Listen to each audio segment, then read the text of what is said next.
Now reactions of benzene. The principal reactions of benzene are electrophilic substitution reactions, addition reactions, and oxidation reactions. Electrophilic substitution reactions are those reactions during which aromatic character of benzene are retained, and addition reaction and oxidation reactions are those reactions during which aromatic characters of benzene will be destroyed. So we will discuss one by one electrophilic substitution reactions. These are the reactions, as I told you, these are the reactions during which aromatic character are retained. It means the product will be also aromatic in character.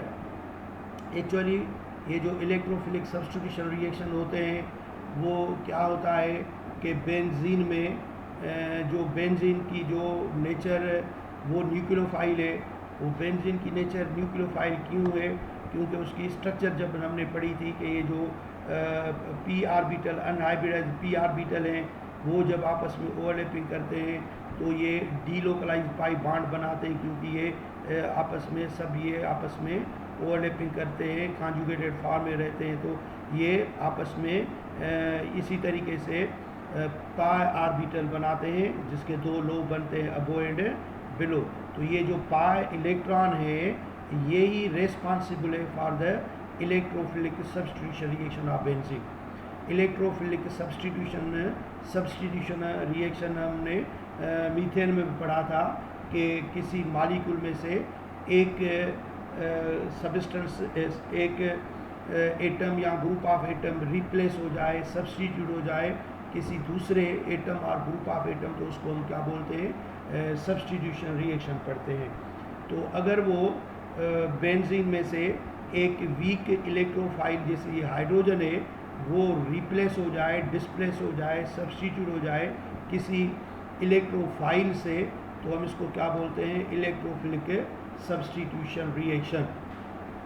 Actually ये substitution reaction के 3 mechanism होते हैं, जैसे free radical substitution reaction methane में हमने पढ़ा था, फिर अब हम पढ़ रहे हैं ये इलेक्ट्रोफिलिक सब्स्टिट्यूशन रिएक्शन।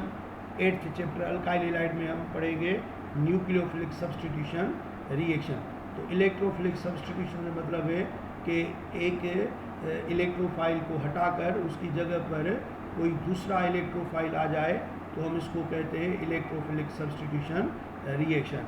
तो ये बेंजीन में जो क्लाउड ऑफ पाई इलेक्ट्रॉन होते हैं अबो एंड बिलो द न्यूक्लिया, ये अबो एंड बिलो द रिंग, ये 6 कार्बन मेंबर की रिंग है जैसे आप देख रहे हैं, तो उनके ऊपर ये जो पाई आर्बिटल बनाते हैं, लोब बनाते हैं अबो एंड बिलो, इस वजह से इस बेंजीन की जो नेचर हो जाती है न्यूक्लियोफाइल हो जाती है।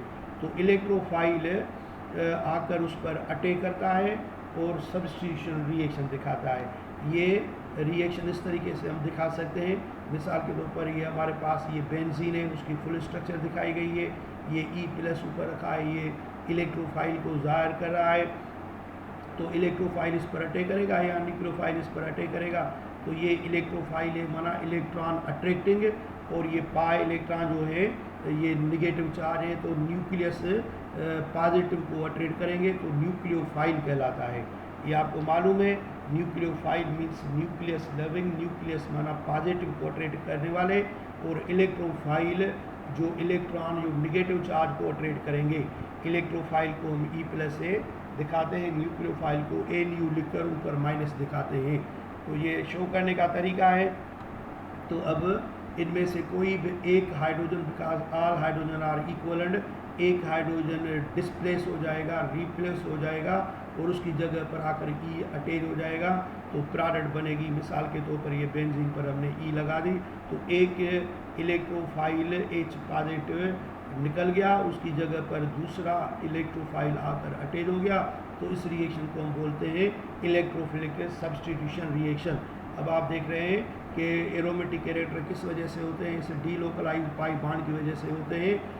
अल्टरनेट बॉन्ड जो है सिंगल सिग्मा पाई सिग्मा, तो ये एरोमेटिक कैरेक्टर इसमें मौजूद रहते हैं। ये एरोमेटिक की ही प्रोडक्ट है, इसलिए हम कहते हैं कि इलेक्ट्रोफिलिक सब्स्टिट्यूशन रिएक्शन में एरोमेटिक कैरेक्टर्स डिस्ट्रॉय नहीं होते हैं।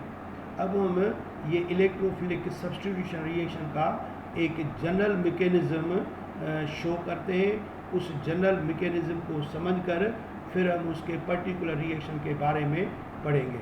मिसाल के तौर पर ये फर्स्ट स्टेप में क्या होता है, ये जो इलेक्ट्रोफाइल है ये इलेक्ट्रोफाइल इस पर अटैक करेगा। ये भी सही है, इस तरीके से कुछ बुक्स दिखाते हैं कि इस न्यूक्लियोफाइल ने इस पर अटैक किया, कुछ इस तरीके से बुक शो करते हैं कि इलेक्ट्रोफाइल ने इस पर ये अटैक किया है, ये पाई इलेक्ट्रॉन पर, क्योंकि ये आपस में पाई बॉन्ड जो होते हैं वो जुड़े रहते हैं, इसलिए इनमें मजबूती होती है। इसलिए हम कहते हैं कि इन 6 पाई इलेक्ट्रॉन पर ये पूरी इलेक्ट्रोफाइल अटैक करती है और आखिरकार इस इलेक्ट्रोफाइल जिसको इलेक्ट्रॉन की सख्त ज़रूरत है ये इसमें इन दाखिल होता है और कहीं से इस पाई बॉन्ड को ब्रेक डाउन कर देता है। कोई भी एक पाई बॉन्ड आप ब्रेक कर सकते हैं। मिसाल के तौर पर इस पाई बॉन्ड को हमने इस तरीके से ब्रेक करके दिखाया, या इस तरीके से भी लिखेंगे। तो क्या इसका मतलब है, ये दोनों इलेक्ट्रॉन इस कार्बन पर चले गए तो ये क्या हो जाएगा, निगेटिव, और उसके नतीजे में हो जाएगा ये पॉजिटिव। तो अब ये इलेक्ट्रोफाइल देरी नहीं करेगा, इस कार्बन के साथ आकर ये सिग्मा बॉन्ड बना लेगा। एक्चुअली इस कार्बन के ये दोनों इलेक्ट्रॉन हैं जो pz में चले जाएंगे। अब वो इस इलेक्ट्रोफाइल के साथ इसी तरीके से सिग्मा बॉन्ड बनाएगा। हर कार्बन पर आपको पता है कि हाइड्रोजन अटैच होता है। तो अब ये जो आयन बन गया इसको हम नाम देते हैं एरिनियम आयन, या हम इसको क्या बोलते हैं, सिग्मा कॉम्प्लेक्स। इस वक्त इसके एरोमेटिक कैरेक्टर डिस्ट्रॉय हो चुके हैं और यहाँ पर इस कार्बन पर आप देख रहे हैं कि 4 एटम बॉन्डेड है, 1 2 3 और ये कार्बन। तो इसमें कौन सी हाइब्रिडेशन हो जाती है, sp3। तो sp3 हाइब्रिडेशन की वजह से क्या होगा कि बेंजीन के एरोमेटिक कैरेक्टर ख़त्म हो गए। अब ये एरिनियम आयन है जिसे हम सिग्मा कॉम्प्लेक्स कहते हैं या कार्बोनियम आयन भी कुछ बुक्स कहते हैं। अब ये अपनी रेजोनेंस की वजह से ये स्टेबल रहने की कोशिश करेगा।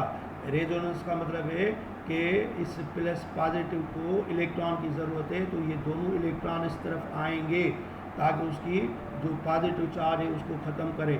तो ये इलेक्ट्रॉन उस तरफ चले जाएंगे तो ये उसके साथ बॉन्ड बना लेंगे, लेकिन ये जो इलेक्ट्रॉन इस तरफ चले जाएंगे तो पीछे वाला कार्बन क्या हो जाएगा, पॉजिटिव हो जाएगा। फिर इस पॉजिटिव को भरने के लिए ये इलेक्ट्रॉन इधर आएंगे, ये इलेक्ट्रॉन आकर इसके साथ यहाँ बॉन्ड बनाएंगे, फिर ये कार्बन क्या हो जाएगा, पॉजिटिव। इसको हम क्या बोलते हैं, ये तीनों जो एरिनियम आयन की रेजोनेटिंग स्ट्रक्चर है। रेजोनेटिंग स्ट्रक्चर की वजह से उस मॉलिक्यूल में, उस आयन में, उस सब्सटेंस में स्टेबिलिटी आ जाती है। ये हमें मालूम है कि जितनी रेजोनेटिंग स्ट्रक्चर ज़्यादा होती है उतनी उसमें स्टेबिलिटी ज़्यादा होती है। तो ये एरो जो इस तरीके से दिखाते हैं ये क्या दिखाता है, रेजोनेटिंग स्ट्रक्चर। अब ये जो स्टेप है हमारी, ये स्लो स्टेप ही होती है। अब उसके बाद सेकंड स्टेप में क्या होगा कि आखिरकार ये कार्बन की जो वैलेंसी कैसी पूरी हो, ये प्लस कैसे ख़त्म हो। तो इस अमल के दौरान आखिरकार क्या होगा कि ये जो हाइड्रोजन इस कार्बन के साथ अटैच था वो कुर्बानी देगा। माना कि ये हाइड्रोजन इस कार्बन के साथ अपना बॉन्ड ब्रेक डाउन करेगा, इस तरीके से करेगा कि वो अपना इलेक्ट्रॉन कार्बन को दे जाएगा। अब वो इलेक्ट्रॉन और इस एरिनियम आयन के, कार्बोनियम आयन के साथ ये बॉन्ड दोबारा बन जाएगा। तो इस तरीके से इधर भी हम बॉन्ड दिखा सकते हैं। ये अलग स्ट्रक्चर बन गई है, तो आप इस स्ट्रक्चर को इस तरीके से लिख सकते हैं जैसे ऊपर हमने सारी ये स्ट्रक्चर लिखी हुई है। ये इधर आ जाएगा, ये इधर, अब ये इधर आ जाएगा तो ये बॉन्ड बन जाएगा और ये इलेक्ट्रोफाइल इधर अटैच हो गया और ये जो H आयन की सूरत में निकल जाएगा, पॉजिटिव की सूरत में निकलता है जिसे हम प्रोटॉन बोलते हैं। तो स्टेप 2 में लास्ट ऑफ प्रोटॉन होता है और दोबारा ये एरोमेटिक कैरेक्टर्स जो है वो रीस्टोर हो जाते हैं और मतलब एक डबल बॉन्ड बन जाता है और प्रोडक्ट बन जाती है। तो नेट रिज़ल्ट यही हुई।